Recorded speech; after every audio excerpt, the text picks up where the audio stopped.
میرے بھائی یہ سورہ بنی اسرائیل میں یہ جو آیت ہے کہ قیامت والے دن ہر شخص کو اس کے امام کے ساتھ بلایا جائے گا، تو قرآن جن کو امام کہہ رہا ہے پھر انہی اماموں کے ساتھ بلایا جائے گا نا۔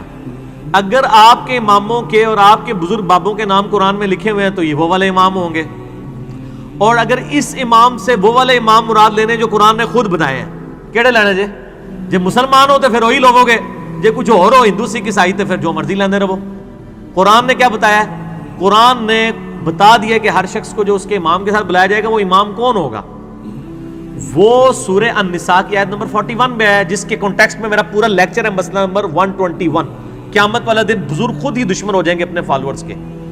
اس میں میں نے یہ بتایا کہ آیت نمبر 41 جو ہے نا سورہ نساء کی، اس میں آتا ہے کہ وہ وقت کیسا ہوگا کہ اے نبی علیہ السلام، جب ہم ہر امت میں سے ایک گواہ کو اٹھائیں گے اور آپ کو گواہ اٹھائیں گے اپنی امت کے خلاف۔ ہر امت میں سے ایک گواہ کون ہوگا؟ اس نبی کا، اس امت کا نبی، اور آپ کو آپ کی امت کے خلاف اٹھائیں گے لیڈرشپ کے طور پہ۔ بخاری مسلم میں اس آیت کے کانٹیکسٹ میں حدیث ہے کہ عبداللہ ابن مسعود رضی اللہ تعالیٰ عنہ سے نبی علیہ السلام نے فرمایا عبداللہ قرآن سناؤ۔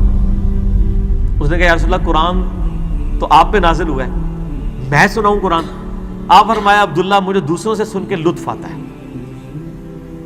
تو عبداللہ ابن مسعود کہتے ہیں میں نے سورہ نساء کی تلاوت شروع کی، اور تلاوت کرتے کرتے کرتے جب میں ان آیات کے اوپر پہنچا، سورہ نساء کی آیت نمبر 41 کے اوپر، آپ ذرا امیجن کریں نا جن ہستی پہ یہ آیت نازل ہوئی ہے ان کے لیے کتنے بڑا امتحان ہے۔ امت تو کہہ رہی ہے کہ جی جو کچھ بھی ہے تیرے محبوب کی امت سے ہے، اور محبوب کو اس اعتبار سے کتنی فکر ہے امت کی کہ ان کو پتہ ہی نہیں ہے کہ میں نے تو شکایت لگانی پڑ جانی ہے۔ سورۃ الفرقان کی آیت نمبر 30 ہے، وقال الرسول یا ربی ان قوم اتخذوا ھذا القرآن مہجورا۔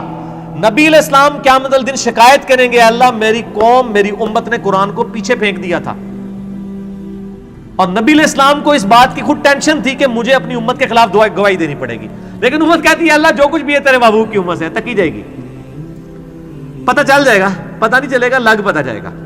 یہ آیت سورہ نساء کی آیت نمبر 41، اعوذ باللہ من الشیطان الرجیم۔ فَكَيْفَ إِذَا جِئْنَا مِن كُلِّ أُمَّةٍ بِشَهِيدٍ، وہ کیسا وقت ہوگا جب ہم ہر امت میں سے ایک گواہ کو، ایک امام کو کھڑا کریں گے۔ وَجِئْنَا بِكَ عَلَىٰ هَٰؤُلَاءِ شَهِيدًا، اور اے نبی علیہ السلام آپ کو گواہ کے طور پر کھڑا کریں گے ان مشرکین عرب اور آپ کے مخالفین کے خلاف۔ تو جب اس آیت پہ پہنچے تو عبداللہ ابن مسعود کہتے ہیں کہ نبی علیہ السلام نے کہا بس عبداللہ بس کرو۔ تو کہتے ہیں میں نے نگاہ اٹھا کے دیکھا تو نبی علیہ السلام کی داڑھی مبارک آنسوؤں سے تر ہو چکی تھی کہ مجھے اپنی امت کے خلاف گواہی دینی پڑے گی قیامت والے دن۔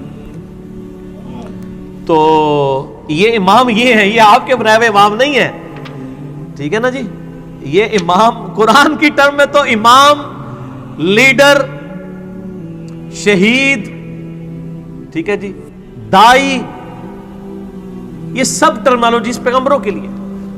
سورہ الزمر کے آخری رکوع میں پڑھ کے دیکھیں نا، جب دوزخی دوزخ میں جائیں گے نا تو فرشتوں سے پوچھے گا اور تمہارے اندر کوئی پیغمبر نہیں آیا تھا ڈر سنانے والا، کوئی رسول؟ وہ یہ نہیں پوچھیں گے کہ کوئی امام نہیں سی کہ جی تجھ تقلید کر لیندے۔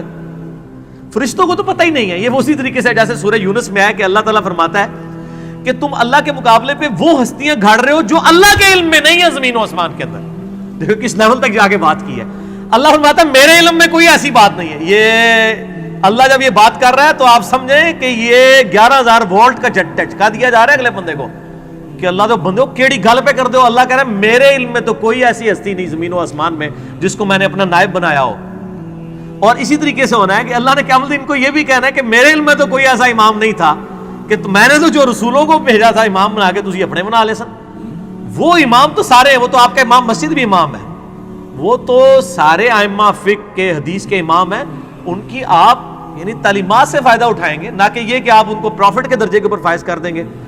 سورہ الاعراف کی شروع کی آیات آپ پڑھ کے دیکھیں، اس میں آپ کو مزید کلیئر ہو جائے گا۔ سورۃ الاعراف کے بالکل سٹارٹ کے اندر اللہ تعالیٰ نے اس حوالے سے انبیاء کا منصب جو ہے نا وہ بیان کیا ہے۔